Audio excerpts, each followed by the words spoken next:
Well, hello, everybody, and welcome on into a Monday edition of the Halos in the Infield Anaheim Ducks post-game show following a massive 4-1 win on the road in a building that the Ducks have had extremely tough luck and limited success, which is Madison Square Garden, home of the New York Rangers.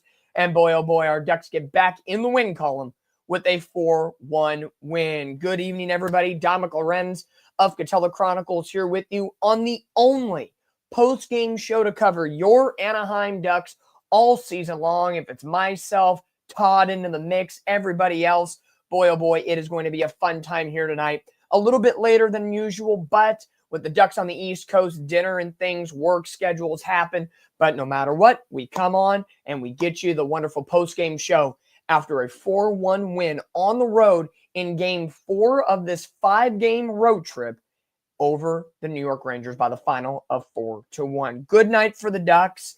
After a extremely tough game on Saturday in New Jersey that left a lot of people frustrated. And you're sitting there and you're saying, okay, Dostal's back, and that's the kind of performance that we have and he has, and a lot of elements that did not work in the Ducks' favor. Well, you get Sunday off, get your bearings, you go back into New York, into Madison Square Garden, again, a place that has not been kind to the Anaheim Ducks, but they find a way. You know, what's interesting about this game, not only to find a way to win, but statistically speaking, it didn't blow you over the page, right? It wasn't a massive beat down, throttling where the Ducks were in control this whole game. It was pretty much even keel between both teams all night long. And the crazy thing about this is, in the broader perspective, the New York Rangers have absolutely sucked at home this year. And tonight's loss for the Rangers, their 14th loss at home. And in that market of New York, that is, you're asking for troubles if you're the New York Rangers. But if you're the Ducks, you are more than willing to take a 4-1 win on the road before going to Columbus tomorrow to wrap up this 5-game road trip. But let's break it down. Let's figure out what happened before we completely dive in and analyze this big win for the Anaheim Ducks. The Rangers outshoot the Rangers 27-26, and both teams scoreless after one period of play. The Ducks do get on the board first, a shorthanded goal from Jackson Lacombe.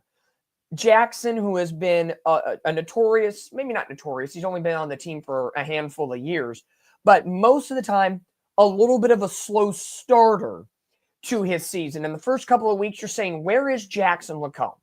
Well, over the last couple of weeks, really from the mid-November mark to now, so over the last month, I would say Jackson Lacombe has completely come into his own, picks up his 5th goal of the year. Ryan Failing and Jacob Trouba, the former Ranger, gets involved in the scoring. Failing 7, Trouba's 10th assist of the year, and the Ducks up 1-0. Now, something I liked and something I didn't like from the Ducks tonight. Something that I liked that I've preached upon over a handful of post-game shows lately is the Ducks have not been good right after scoring a goal. Regardless if it's taking the lead, tying the game, or battling back in a game, they always somehow let the opposing team score within a couple of minutes, and it kind of takes off the proverbial edge of that momentum. Well, after Lacombe scored, they didn't give up a quick goal. It was late in the first period where the New York Rangers forward Robertson gets his 2nd of the year. Panarin and Lafayette get the assist on that one. 1-1 after 2, and a pretty dead even game at that point. No one was outshining the other, and it was one of those West Coast meets East Coast gritty battles in New York. But it was the 3rd period that got the Ducks on the right foot, or some people could say on the right skate. Cutter Gauthier, 17th goal of the season. Beckett Seneca, his 17th assist. Olin Zellweger gets his 9th assist on the power play goal. The Ducks get the job done, get their lone power play goal of the night from Cutter Gauthier. And before I even forget, what am I thinking on this post-game show? The Ducks have had 2 goals, and I haven't hit the goal horn once. Number 1, once again, the first goal from Jackson Lacombe, and then Cutter Gauthier gets his 17th goal, first on the power play of this night. And then early on in that third period. It wasn't until late when the New York Rangers got desperate. They pulled their goalie, and that bad sniper man again, Cutter Gauthier. This time, an empty net goal, his 18th of the year. Leo Carlson gets on the stat sheet with an assist. Alex Kaloran gets his 8th assist of the year. 3-1 Ducks. And then, for good measure, with just 3 seconds remaining in the game, why not put a little sprinkle on the top? Pavel Menchikov. For the Ducks in the third period. Trips are wild. Ryan Failing gets his 8th assist. Ross Johnston gets his 6th assist. And the Ducks pick up that big, massive 4-1 win over the New York Rangers tonight at Madison Square Garden. An incredibly tough place for the Ducks to have played in over recent seasons. So overall, I'd say it was a very, very good game. We got to let's fucking go here tonight. Let's get it. The Ducks get a win here tonight. And then some comments, Derek saying the goal by the Rangers should have been waved off due to a high stick. Yeah, can neither confirm nor deny because, the replay officials do what they want to do best in the NHL. Luckily, a goal like that did not factor in this game as the Ducks had well enough. It wasn't a game-deciding goal. But, you could have an argument for either case scenario. Could it have been a shutout? Could it not have been? Either way, what matters the most, the Ducks get the big win at the end of the day. Demetrio, loving this comment. Solid team win, beating an original 6 team. Suck it, New York City. Absolutely. The New York Rangers, who have been absolutely dog awful at home all season long. Looking up and down the standings, the New York Rangers at home this year are an abysmal 4-9-3 and have lost their last 14 home games. It's an incredible stat to put out there, but they have just been absolutely dog water at Madison Square Garden. And after, I think they had 1 win in their first 10 home games this year, it has been absolutely rough sledding for the New York Rangers.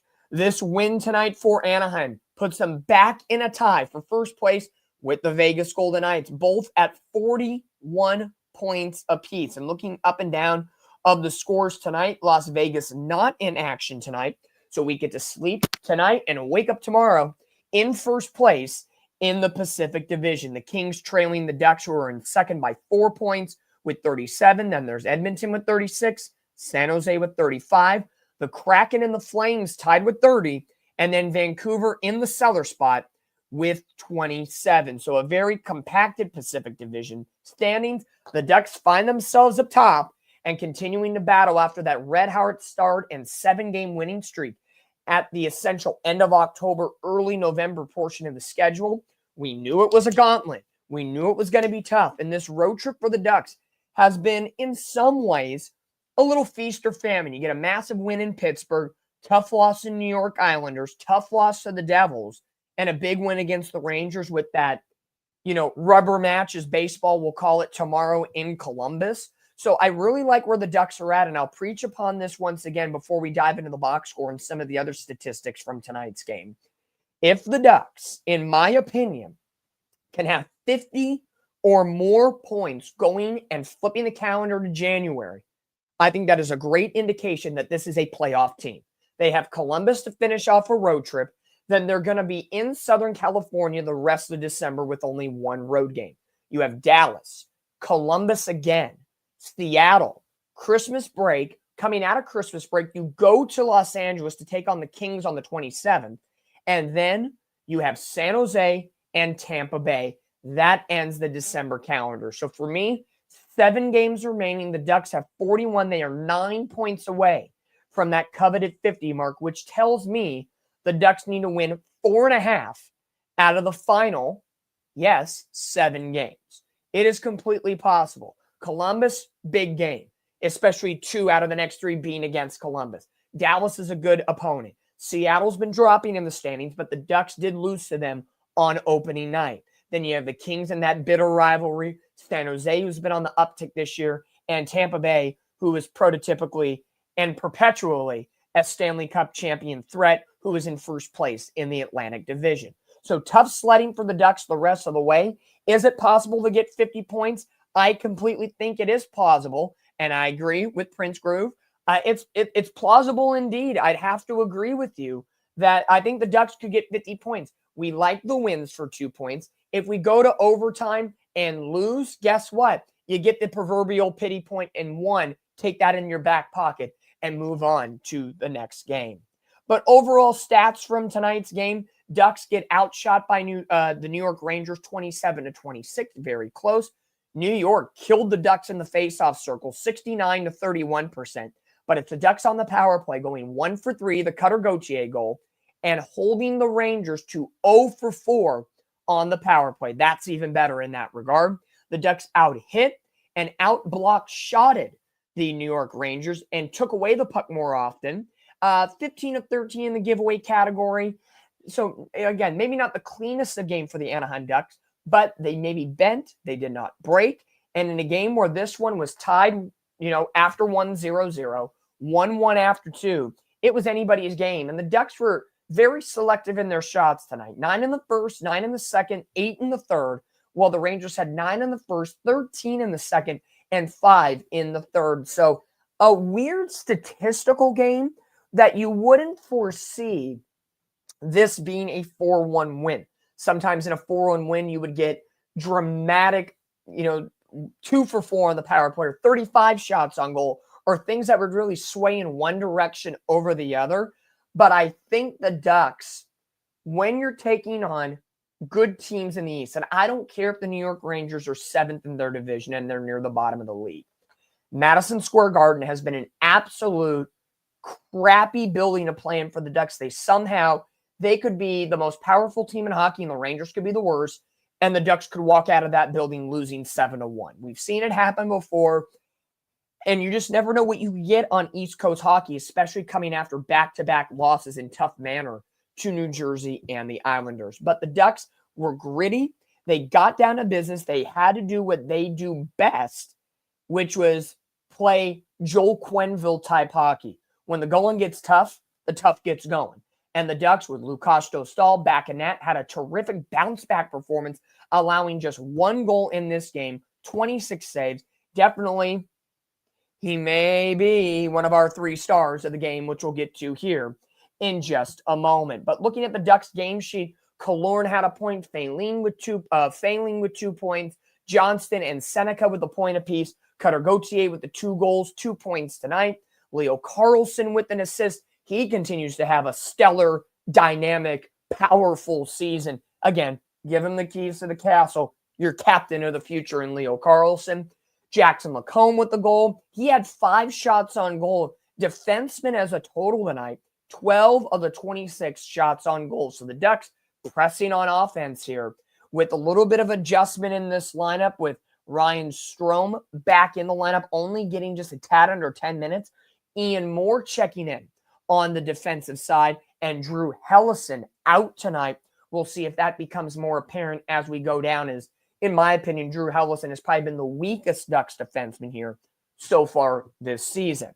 Zellweger with the point, Trouba with the point, and Minchikov with the point. So a lot of different Ducks stacking up on this stat sheet. And again, goalie, Lukas Dostal, 26 saves in 27 shots, a .963 save percentage, and allowing just 1 goal tonight in a 4-1 Anaheim Ducks win over the New York Rangers, which is massive, as the Ducks needed to snap that 2-game losing streak. It doesn't happen that often, but the Ducks needed to get back on the right page on an East Coast road trip, back-to-back. So you probably know Ville Husso is probably going to be in net for the Ducks tomorrow night against Columbus. And again, let's do a friendly reminder. Columbus Blue Jackets, looking at the East Coast, Columbus has fallen off the page lately. They were kind of in the middle of the pack in the Eastern Conference. They have fallen of late, 2-5-3 in their last 10 games. And Columbus now at the bottom in the cellar spot in the Eastern Conference, 13-13-6 this year, tied with the Buffalo Sabres for 32 points. On paper, the Ducks need to win this game. No doubt about it. That's how it needs to be. Silent E coming in saying, Seneca for Rookie of the Year. Can't wait to see him in the future. I question the Coach Q hire, but it's really paying off. Glad Dosti is back. Absolutely. Seneca has played his butt off. The hair, it's like peach fuzz on his balls right now. 19 years old. He'll turn 20 in the month of January, and he is playing like an all-star caliber player right now in the NHL. Love the physicality. Love the moxie. This kid has something really special, and I think the Ducks are going to grasp at that. And the veterans are catching on to what this young core is doing. They are playing up to that standard. Typically, in a very young team, you would expect the veterans to be carrying a team like this. The Vetranos, the Stromes, the Trubas, the Granlunds, the Kreiders. No, it's the young guys, the Carlson, Terry, McTavish, Seneca, Lacombe. And it's been that beautiful balance between these two.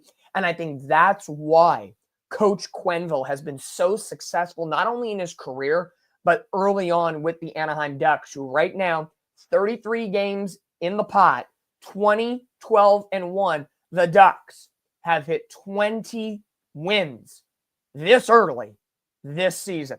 I'm going to have to dive into what the Ducks did last year to get 20. It's crazy to think that the Ducks did not get 20 wins this early, right? It seems like it's a foreign concept, but when I look back into the numbers from last year, when did the Ducks get their 20th win of the season? Because to me, December 15th. Did I think the Ducks would have 20 wins by December 15th? Probably not. Okay, I'll be perfectly honest. Probably not. Again, I have the Ducks as a proverbial wild card team, not competing with Vegas for first place in the Pacific Division.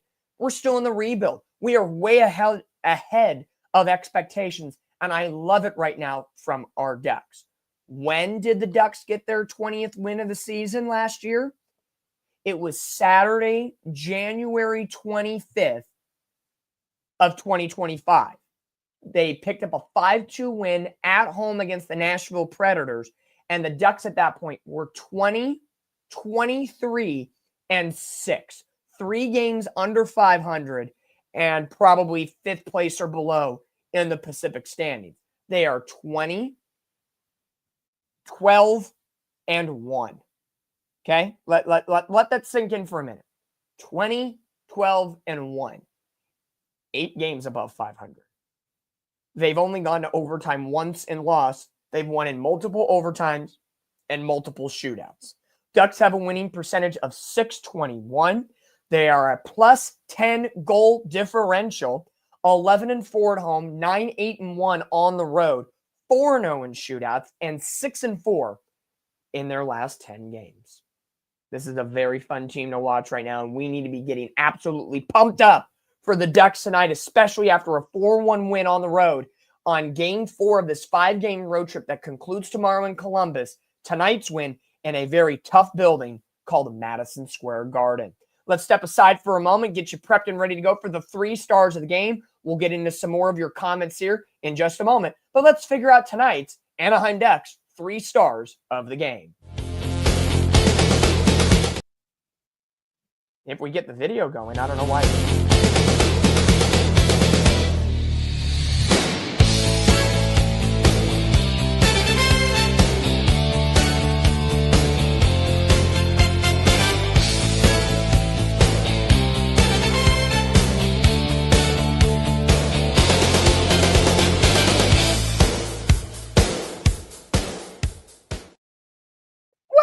Well, only a little technical difficulties right there. Trying to get the mouse to click on the 3 stars video that's made by our good friend Randy Yaz, who does all the graphics with Halos in the Infield.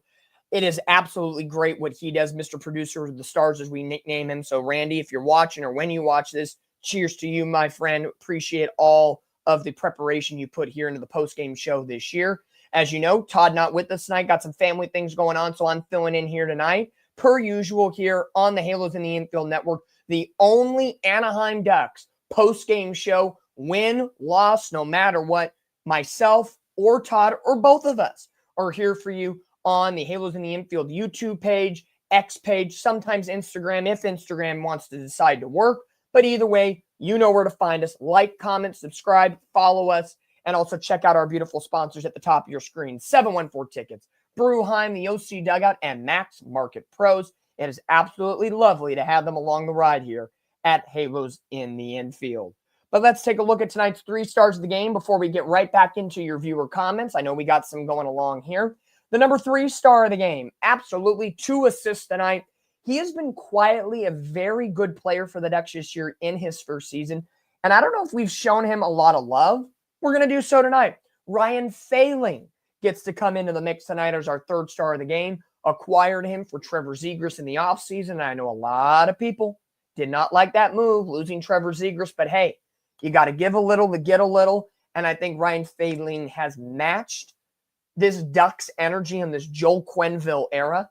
And I think he's thrived so far this year. So I'm going to give him his flowers. Ryan Failing getting our 3rd star of the game. And so far, the overall numbers, 26 games played as a centerman, 1 goal, 8 assists, 9 points to his credit.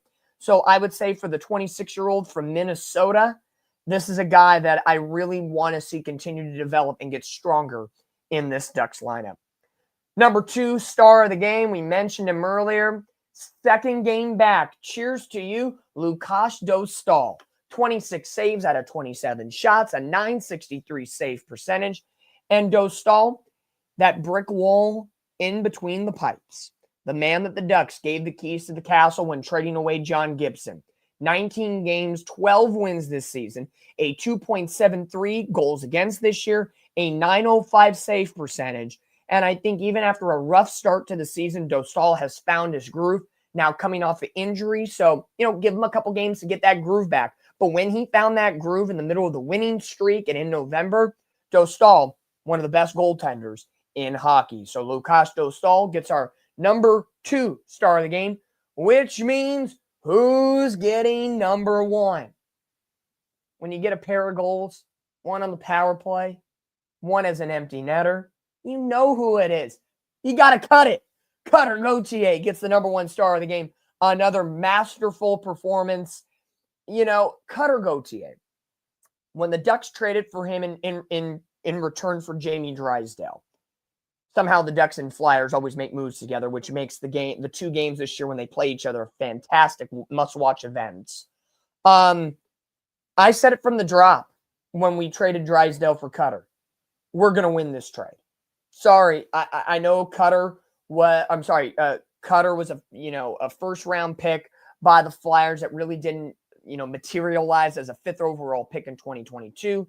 Jamie Drysdale, high draft pick, constantly injured. It just never worked out. I know the fans loved him for what he did off the ice. I cared a little bit more what he did on the ice or what he didn't do on the ice. So I knew from the jump, Cutter Gauthier was going to be the guy. 33 games, 18 goals, 18 assists, 36 points. This boy is on fire. He, Carlson, Seneca, and Terry have been all over the ice at all points this season.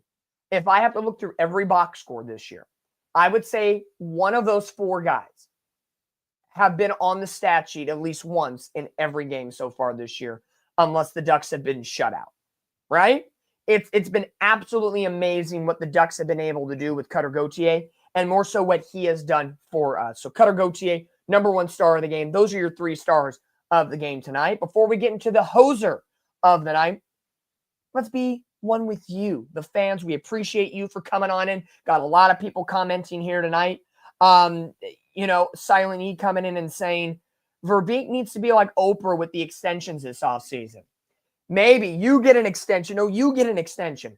Carlson, Terry, Seneca, you name it, they get it. Cutter. It needs to happen. This is the young window that the Ducks are going to win with the future. And I'm telling you right now, the Ducks are going to be proverbial playoff threats if they continue on this path. 100%. And it might start this year. Keep on this trajectory, and the Ducks have a lot to love moving forward. Derek Alvarado checks in saying, what do we do with Mrazek when he's healthy? Because Husso deserves that backup spot. Great question. I would say Ville Husso has really stepped up for the Ducks, especially losing Dostal and Mrazek as they did for the last couple of weeks. To me, I think Mrazek is going to get his spot back He's on a 1-year deal, veteran leadership, have him behind Lukasz Dostal. And again, Husso's going to be in San Diego getting more reps. He's really young, under control contract-wise. Again, Mrazek's on a 1-year deal. If you let Mrazek go at the end of the season and you feel confident in Ville Husso moving forward, there you go. There's your 1-2 punch. But to me, Mrazek comes back, Mrazek gets the spot, and Husso gets tons of playing time with the San Diego Gulls in that spot. But I get where you're coming from. Husso has been massive for the Ducks, especially in OT and shootouts this year. That's been where he's really thriving for Anaheim. Dimitrios saying, absolutely, you got to cut it. Cut or goatee has been awesome so far. Silent E also checking in saying, we need Mac T to heat up just a little bit more. His recent small success has been nice, but I think we need to see more. Absolutely agree with you. And there's one reason why I believe that Silent E is A, correct, and B, why McTavish has had a slow start to the season. When you argue contracts in the offseason, or maybe not argue, negotiate contracts in the offseason, and you may not be getting what you want and things are happening, he misses periods of time in training camp. This new Quenneville era, getting assimilated to what, Coach Q has in store. I think wholeheartedly missing about a month, a couple of weeks to a month or so of camp hurt Mason McTavish. And it's not to say he's not able to be the player that bounces back in that case scenario. No. He can. What I want to see from McTavish, or what we should expect, here's the bare minimum. McTavish has been with this team for a very long time, right? Through the rebuilding, and he knows what it takes. He has that grit to him. Joel Quenneville is going to make him grittier and better, right? When we flip the calendar to January, more so when we come back from the Olympic break, McTavish needs to be A+ on his game. The first half of the year, I'll give him a break, missing training camp, getting the rhythm back, and assimilating into everything. Totally understandable, right? But we're now in middle of December, okay? We're 33 games into the season. We're more than a third of the way home. It's go time. McTavish, this is the time you start ascending, especially in the month of January when the Ducks have a lot of road games before that Olympic break. The schedule has been a gauntlet so far, and the Ducks are swimming by it rather well. 11-4 at home, 9-8-1 on the road, above 500 everywhere they've been. Tied for first in the Pacific Division. He's been given that little grace period. Let's go. Mason McTavish, the month of January is your oyster. Make it happen. And especially when we get after the not the All-Star break, the Olympic break, the Olympic hockey break, that's going to be from February 4th. The last game's on the 3rd. But the 4th to the 24th, those 20 days when the Olympics are going on in Italy, get right, get healed up, train a little bit on your own. You'll get 2.5 weeks on your own and come out guns a-blazing, Mason McTavish. You have it in you. You're a part of this core. Now make it a big thing. With those questions in mind, let's figure out who is tonight's Hoser Award. And if you're maybe joining us for the first time, this is what we do on the Halos in the Infield Anaheim Ducks postgame show, the only postgame show that covers your Anaheim Ducks, or let me rephrase that, our Anaheim Ducks, as it's Let's Go Ducks. Ducks fly together. No other network does it. I don't care what podcasting group, we are the only ones that do postgame, win, lose, draw, however it goes. If it's myself alone, Dominic at Catella Chronicles, our good buddy Todd of Halos in the Infield, or if we're here together, we make it happen. For the fans, by the fans, and this is who we are on the Halos in the Infield network. You can follow Halos in the Infield on all social media platforms. You can also follow myself, Catella Chronicles, on Instagram, at Catella_CHRON. We're almost to that 1,000 followers mark where we can start going live on Instagram and doing a bunch of fun things. So please tell your friends, like us on Instagram or follow us, whatever the young kids call it. Go for it. Let's see what happens. But what we do the 3 stars of the game, who were the 3 best players for the Ducks. Now, who was the worst player of the game? And typically when the Ducks win, we're picking it from the visiting team.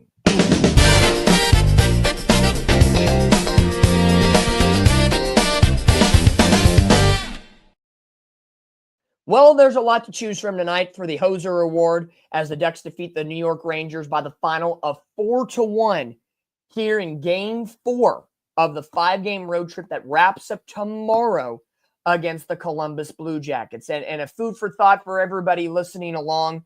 Our great friend, Michael of the Mighty Ducks Club, he came on with us on the live stream when we were back at Noble Ale Works back in November for the live watch party. Tomorrow, December 16th, 4 o'clock at Noble Ale Works in Anaheim, our good buddy Mighty Ducks Club is hosting his own watch party for tomorrow Ducks Blue Jackets game. Go support our good friends. He's going to have some food vendors, merchandise, free ticket giveaways. A lot of things going on at Noble Ale Works tomorrow beginning at 4 o'clock. So support the people that support us and go out and check out our friends, the Mighty Ducks Club. And don't forget as well, Todd and I, we are in the process of planning our own watch party, the Halos in the Infield Anaheim Ducks watch party, which is going to be projectively as of right now. We're working on it with Noble Ale Works and a couple other places. Friday, January 16th.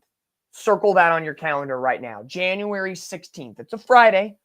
Ducks playing on the road against the LA Kings. A massive freeway face-off matchup. But we are going to be live at Noble Ale Works, Todd and I, broadcasting the game, and we want you, the fans, there. It's Friday. Get off of work. Come on down. The game doesn't start till 7:30.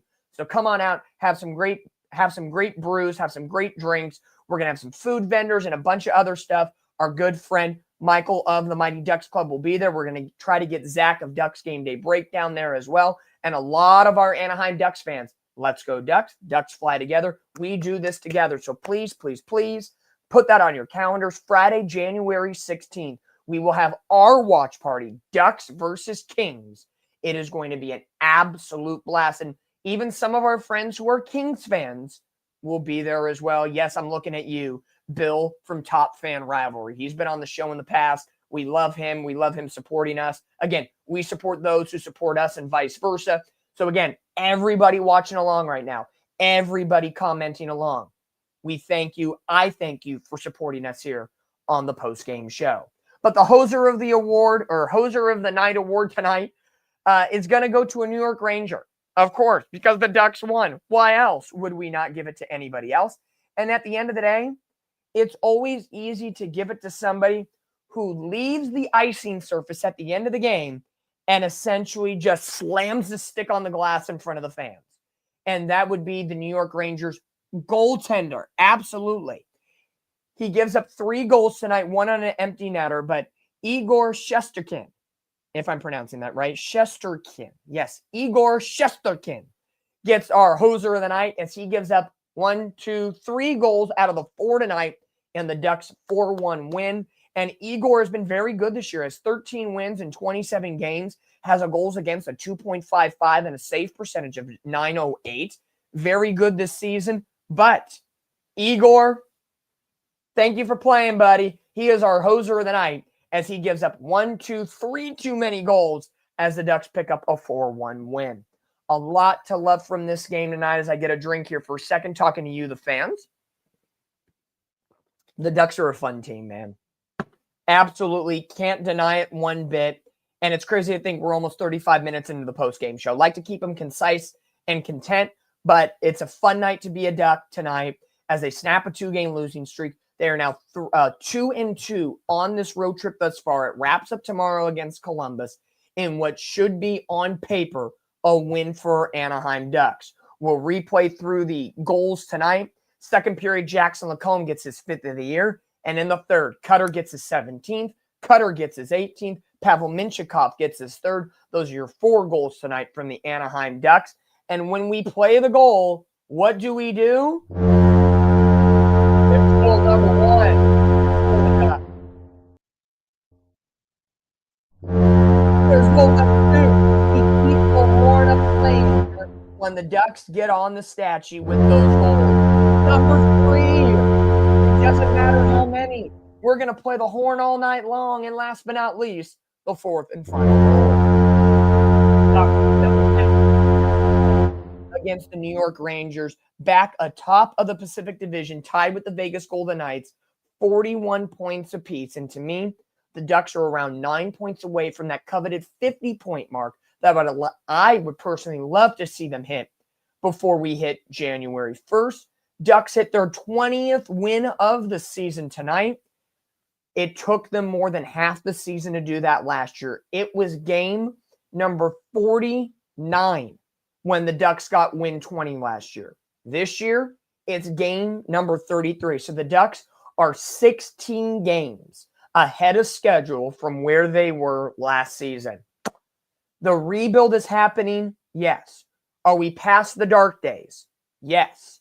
Are we seeing the benefits of what we've created, or at least what Pat Verbeek's created? Absolutely. We have great times coming about for our Anaheim Ducks, and it only starts now. Get your jerseys, get your stuff, watch games, go to games, do it all for our Anaheim Ducks. It is a fun ride so far.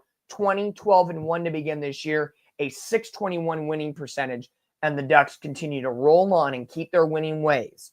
Don't forget, tomorrow, the back end of a back-to-back, 4 o'clock puck drop in Columbus against the Blue Jackets. And don't forget to support our good friends, the Mighty Ducks Club at Noble Air Works tomorrow. They have their watch party going on, merchandise, free giveaways, tickets, food vendors. It's going to be a lot of fun stuff.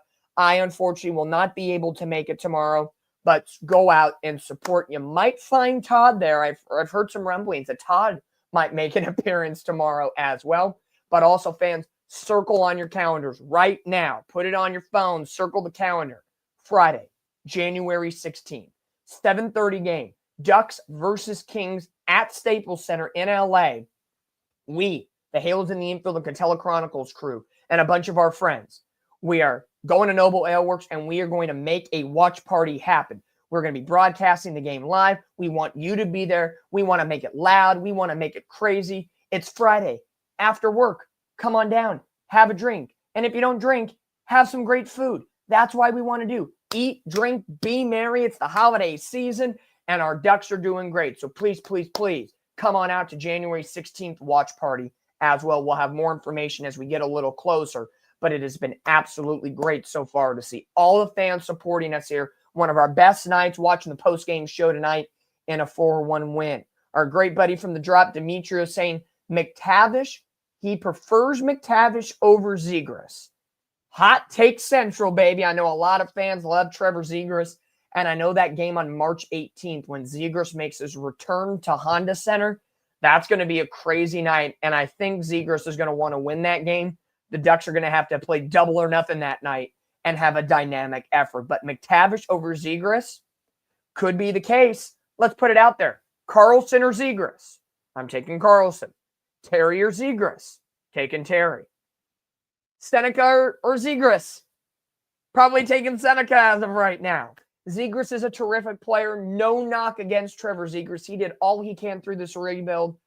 Sometimes a change of scenery can do anybody good, right? And I wish Trevor Zegras nothing but the best. He's thriving right now in Philadelphia, but maybe just his personality and his style of play more so fits more with them than it does right now in the Coach Quenneville era for the Anaheim Ducks. So you never know what can happen. Fun times regardless. These are the conversations we like to have, not the dreary ones when we're the worst team in hockey. No, it's how can the Ducks be better and who is better at this time. And right now the Ducks tied with the Vegas Golden Knights for first place in the Pacific Division. We get to go to bed tonight. Absolutely still first place in the division. It has been a rock solid start to this year, and the Ducks are going to keep on getting better as we move along. After tomorrow's game against the Columbus Blue Jackets, the Ducks will return to Honda Center 3 games before the Christmas break. A back-to-back kicks it off. Friday, 7 o'clock against Dallas, a massive matchup. And then Saturday the 20th against the very familiar Columbus Blue Jackets before a day off. And then Monday, December 22nd at home against the Seattle Kraken. So those are the final 4 games. Columbus tomorrow, and then a 3-game homestand with Dallas, Columbus, and Seattle before the Ducks get 4 days off for the Christmas break. Crazy to believe Christmas is in 10 days. Hopefully you're getting out doing your shopping. Hopefully you're celebrating well. If you celebrate Hanukkah, celebrations to you. Continue to do great things and enjoy this time of year with family, with friends, with loved ones, and enjoy what you enjoy the best. That's all we have to have at this point. And to have the Ducks being at their best right now and continuing to get stronger and better, it makes this time of year even more special when the Ducks are winning hockey games. So the Ducks get a big 4-1 win tonight against the New York Rangers. For good measure, let's have one final goal horn. The Ducks get the win. We'll look forward to seeing you guys tomorrow after the game against the Columbus Blue Jackets. We're hoping for a win and looking to end the road trip on a massive high note. But until then, I am Don McLorenz of Catella Chronicles. Cheers to you guys for tuning on in to the only post-game show that covers the Anaheim Ducks anywhere you look. It's right here on the Angels in the Infield Network. So glad to be a partner of the Halos in the Infield, even though we cover the Angels in the spring. Angels haven't been that great. The Ducks have given us hope here in Orange County, and it's been a fun ride. Until tomorrow, guys, enjoy the rest of your Monday night. Be happy, be healthy. Let's go, Ducks. Ducks fly together, and we'll see you tomorrow. Have a good one, guys. We'll talk to you later. Ducks win. Let's go. Fly together.